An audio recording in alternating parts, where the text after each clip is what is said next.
a thunderstorm 3-4 days back. So the entire way was not marked anymore. Okay, so we were having trouble. So four of us, two of us ahead, two of us 2 hours behind. Okay, that's again a big thing. You're suddenly part of a group, you have committed, you have not prepared. So those two, despite of telling everything that you have to do in terms of fitness and all the activities, they were not doing that. Now they're in their trek and they find themselves, they're having a cramp here, they're having the pain here, they're having a stitch over here, they're having headaches and all those things. So don't be like that. If you're in a group, plan together, stick together, don't leave much of a gap. Okay, so I eventually made it up to the top, and the first camp that we saw is of someone else coming from that side. So we just, couple of us ahead, we just put our bags in front of the tents, and then I don't care where my camp is, can you just give me something to eat and something to drink?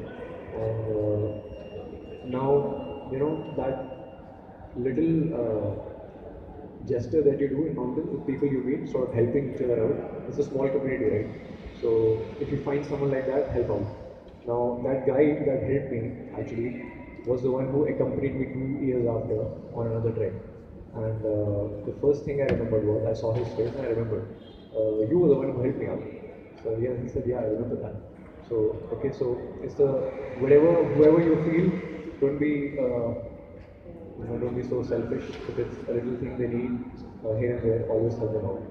And luckily then our tent was just 20 minutes ahead. We eventually gathered some energy and went ahead and did that.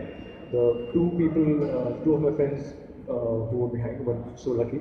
They escaped death almost, I would say, because by the time we reached the campsite, it was raining again, and we were at about 13,000 feet, and temperatures were warm throughout the day, so that thunderstorm was pretty electric. Okay, so it was, we were exposed on the ground with tents, and it's technically not a perfect place to camp if it's if there's an electric thunderstorm going on, because you might be the first thing that the bolt comes on. Okay, so that's not, don't expose yourself.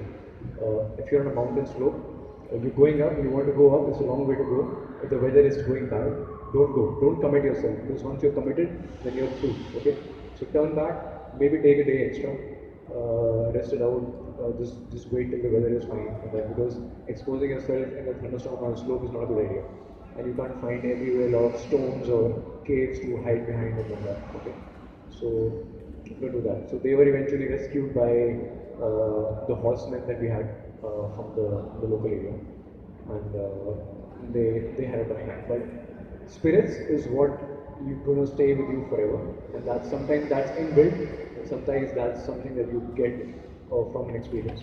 So these two guys that were stuck were the ones who reached to the top, and they say, man, that was an experience.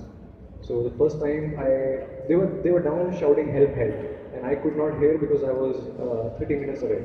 Okay, so eventually I knew there's something wrong, so we sent the guide and others to just fetch them. So maintaining that positive spirit is sometimes that just comes above everything else. Whatever shortcomings you have in terms of your gear or maybe your preparation or whatever it may be having. So that was the key learning from this trek.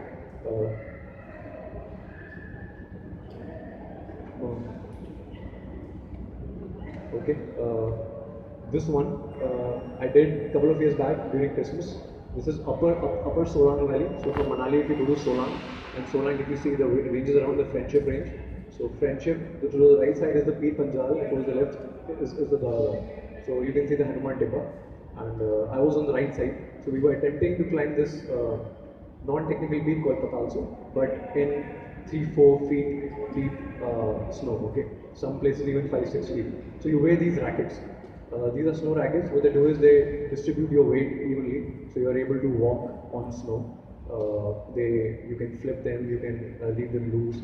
It helps you even on a muddy, slushy surface, because the areas where the snow melts off and it exposes the mud, it's very slippery. Okay, so your shoes may not have that grip.